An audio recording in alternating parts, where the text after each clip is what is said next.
प्राणायाम के अभ्यास से भी हम अपनी बॉडी को और ज़्यादा ऑक्सीडाइज और ज़्यादा एनर्जाइज कर सकते हैं, ज़्यादा ऑक्सीजनेटेड ब्लड अपनी ब्लड वेसल्स में प्रमोट कर सकते हैं। आइए करते हैं कुछ प्राणायाम का अभ्यास जिससे हमारे शरीर में ऑक्सीजन लेवल इम्प्रूव हो।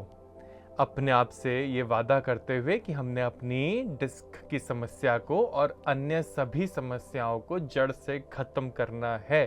मेरे साथ लेंगे विष्णु मुद्रा अपने सीधे हाथ से और शुरू करेंगे लेफ्ट साइड से इनहेल करके,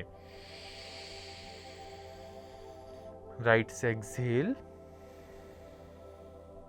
राइट से ही इनहेल, लेफ्ट से एक्सहेल। ये हुआ मेरा एक राउंड पूरा। मैं इसी को दोहराऊंगा कुछ और समय तक।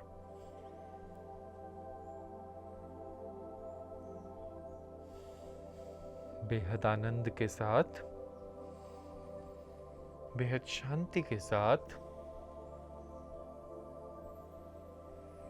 अभ्यास में पूरा अपना ध्यान रखते हुए, अपना आप पर ध्यान देते हुए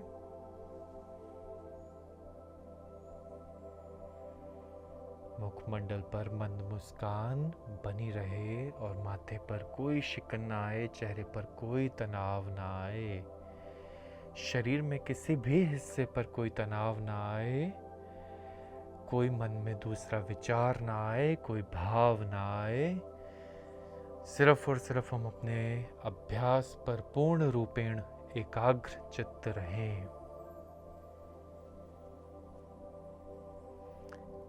आप अपने आप को सबसे अच्छा तोहफा इस वक्त कुछ दे सकते हैं तो अपनी प्रेजेंस का दे सकते हैं।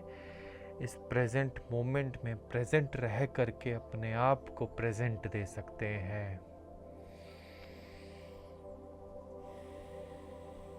श्वासें हमारी ब्लेसिंग है।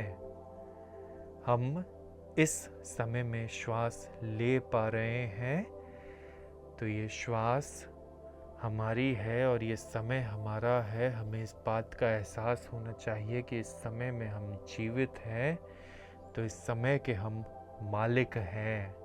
इस समय में हम जीवित हैं तो इस समय में हम जो चाहें वो कर सकते हैं, जो चाहें वो हासिल कर सकते हैं। लेकिन किंतु परंतु हासिल तभी कर पाएंगे जब हम इस समय का सदुपयोग कर पाएंगे और हमारा शरीर स्वस्थ होगा। अन्यथा अगर शरीर ही कहीं आने जाने लायक नहीं होगा, कुछ करने लायक नहीं होगा, तो जीवन में कोई अचीवमेंट नहीं होगी। आप बिस्तर पर एक बोझ के समान बन के रह जाएंगे मात्र। तो कृपया करके अपने शरीर को स्वस्थ बनाएं और शरीर को स्वस्थ बनाने के लिए पहले एक स्थिर दिमाग की आवश्यकता होती है, एक टिके हुए स्थिर बुद्धि की आवश्यकता होती है जो एक जगह पर अडिग रह पाए, एक विचार पर अडिग रह पाए, एक स्थान पर अडिग रह पाए। और इस स्थिर बुद्धि को पाने के लिए स्थिर श्वासों की ज़रूरत होती है, जो श्वासें हमें अनुलोम विलोम का अभ्यास करके प्राप्त हो जाती हैं। जितना ज़्यादा अपने श्वासों पर ध्यान देंगे, यकीन मानिए उतना ही ज़्यादा ध्यान को साधना ज़रूरी हो जाएगा, आसान हो जाएगा। और जितना ज़्यादा आप अपने ध्यान को साध पाएंगे, अपने इमोशन कंट्रोल कर पाएंगे, उतना ही आप अपने शरीर को स्वस्थ बना पाएंगे।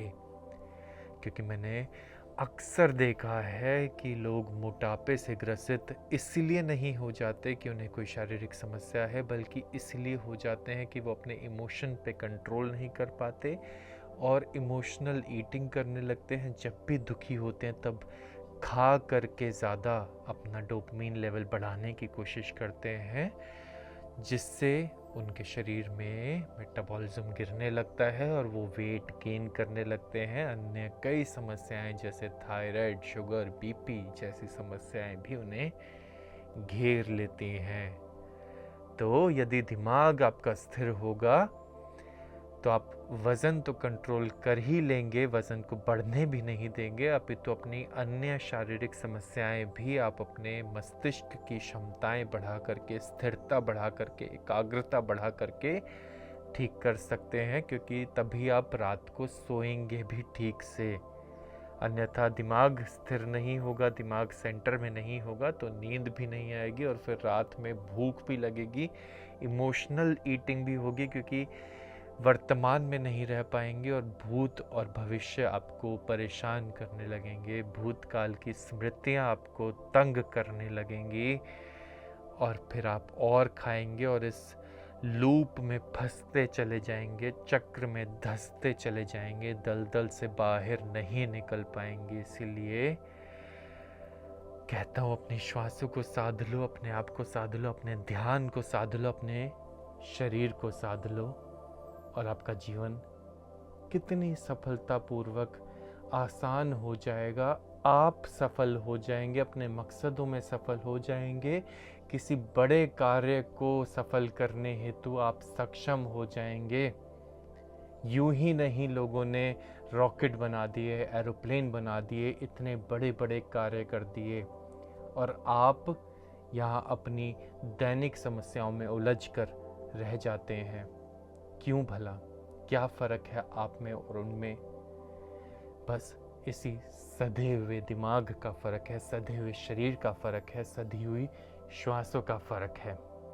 आइए मेरे साथ कुछ देर कपालभाति का अभ्यास कर लें ताकि मेरे कपाल पर भाति अर्थात चमक आ जाए।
और धीरे से वापस आ गए।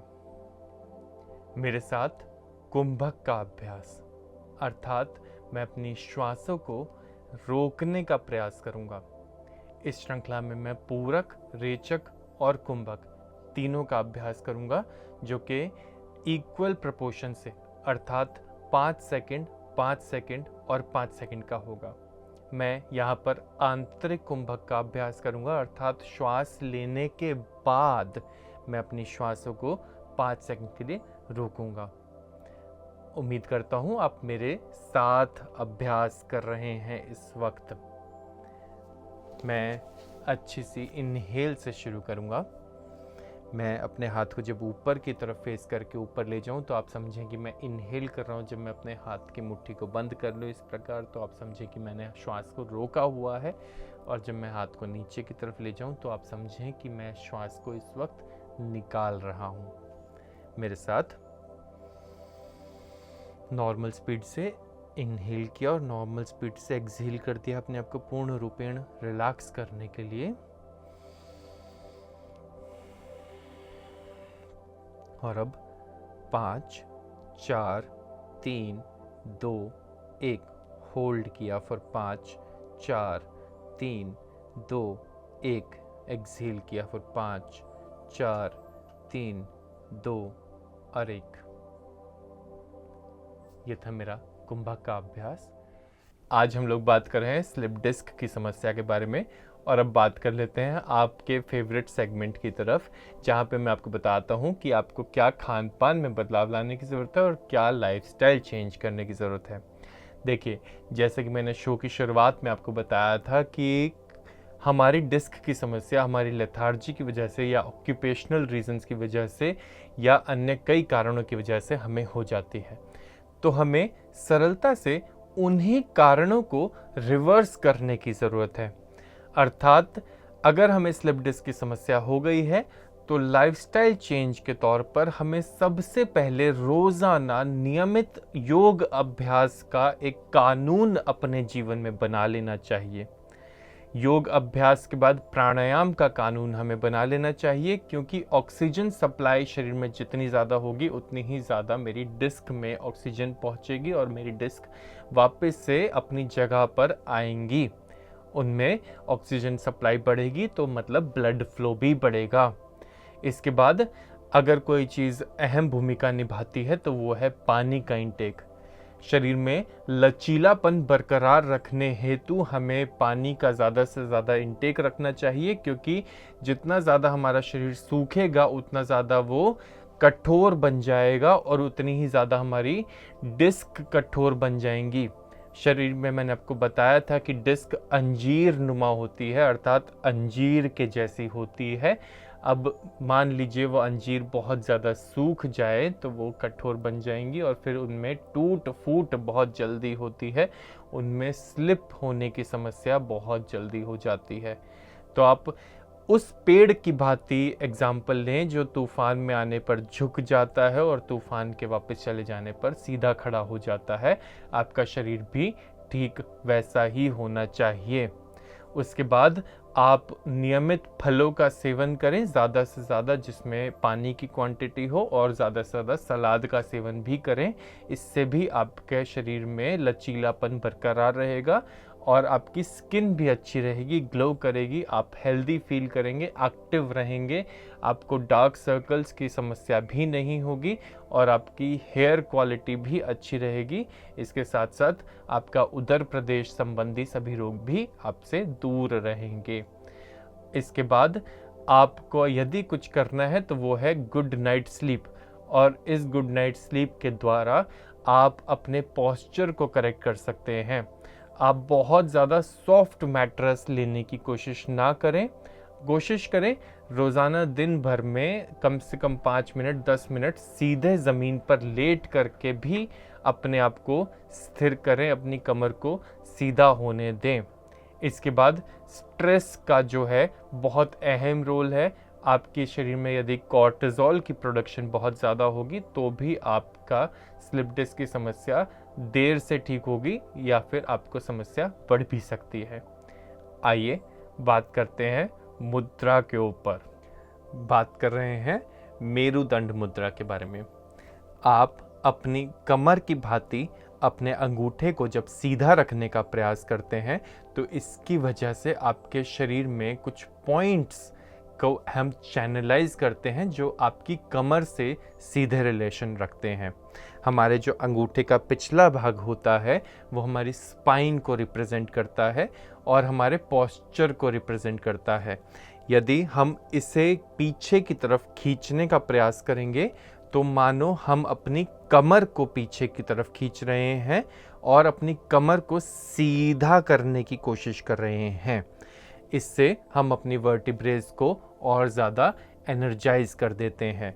तो कोशिश करेंगे पूरे अच्छे तरीके से इसको पीछे की तरफ स्ट्रेच करके रखने की।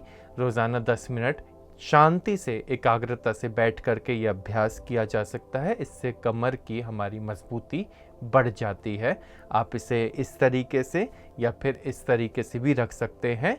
पॉइंट ये है कि आप अपने अंगूठे को ज़्यादा से ज़्यादा पीछे की तरफ खींच के रखें।